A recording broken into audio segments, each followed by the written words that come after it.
What's up? It's Urscrewed, and today I'll be bringing you guys another video regarding the Guild Castles update that's probably going to come very soon, as it's shown to be in development by developers. And basically what it is, it's a new feature in the game, and apparently it's supposed to give a guild unifying aspect to the game, because apparently the starting islands are where players try and understand game mechanics. Arsenal is where things like parties happen. And then Avondale is supposed to help bring together guilds and guild members so that they can accomplish things together. Well, this is very, very apparent in things like Engineer and Elm, not so much for Faceless and Spawn, but there is a guild element to it, so that's okay. There are some very complicated capture mechanics, but as you know, these are already here. These fort wardens. You click the character, and then they'll give you a bit of information. Just regarding the castle, this is the one that's currently here.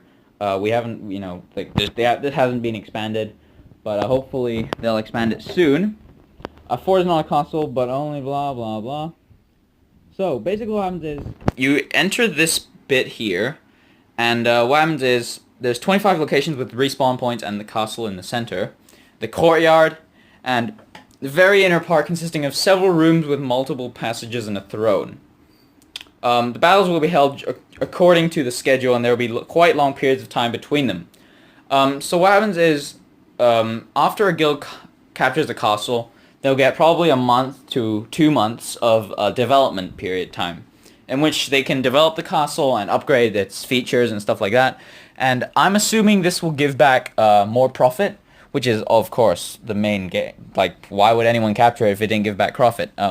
So I'm assuming there's going to be better gear, there'll probably be better bosses, probably some dungeons for you to spam, as well as some crafting equipment that's probably unique to the guild castle. To participate in the capturing of a guild of the castle, you need a guild of the 5th level or higher. So they'll probably have a guild sale before this update comes, which will really help those level 3 and level 4 guilds for leveling up. Very good, of course. They say that the development of the castle will bring completely new mechanics to the game, like construction of buildings, exploring new territories, new resources, and protecting territories from enemy raids. This, I think, it sounds very fun. I'm actually very, very excited about this feature because it will bring mass-scale PvP wars, which is something that the game really needs, especially to attract new players and as well as bring back old ones. So, breaking the game. At some point, guild members will... So, this is the map to the... this is the fort gates, basically. And what happens is there are 8 respawn points, as you can see, the red respawn things. There's castle gates, castle defenders, castle guards, and a portal to the castle. So this is probably outside. I'm guessing this is the courtyard. This is where the mass-scale PvP happens, and people inside the castle are trying to defend from people outside. So this is the guard. Let's assume... Okay, apparently they assumed that this is the guard.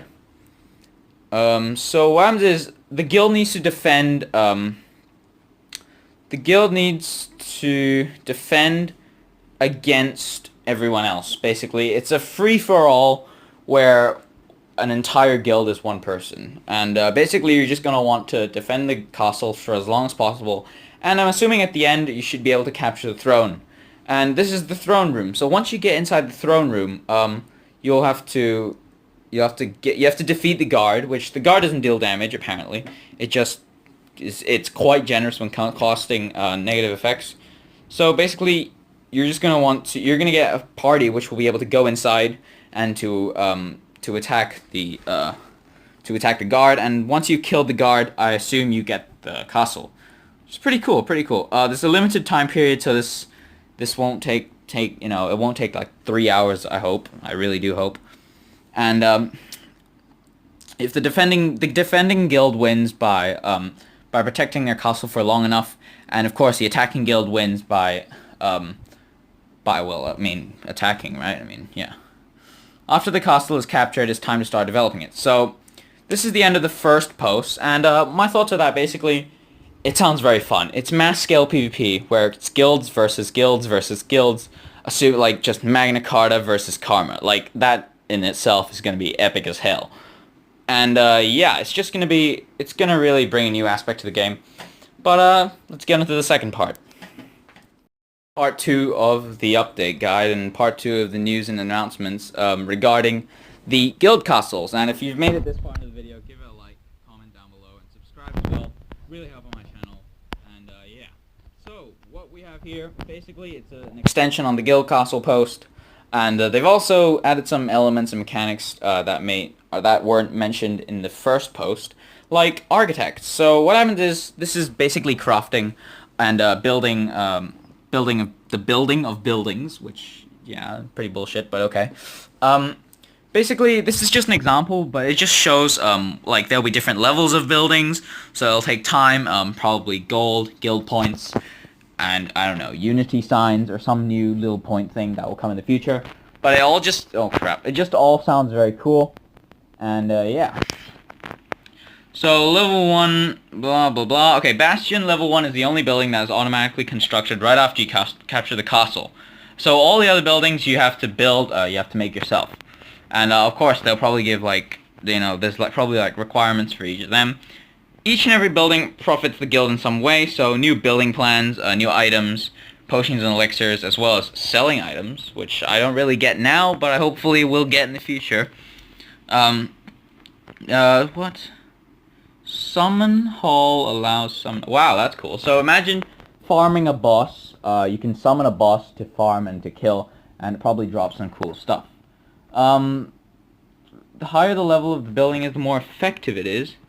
For example, so basically, there's like craft levels. The higher the craft level, the more efficient you are, and the stuff you can craft becomes more powerful. The second thing is a Magister. This is items. These are not buildings. These are items. There's alchemy, calligraphy, and jewelry. I'm guessing they're just making armor, weapons, potions, scrolls, stuff like that. And yeah, this just a little small. It's just a little small sneak peek at what the guild castle could become. And yeah, it's actually pretty cool, especially with all like the perks it gives.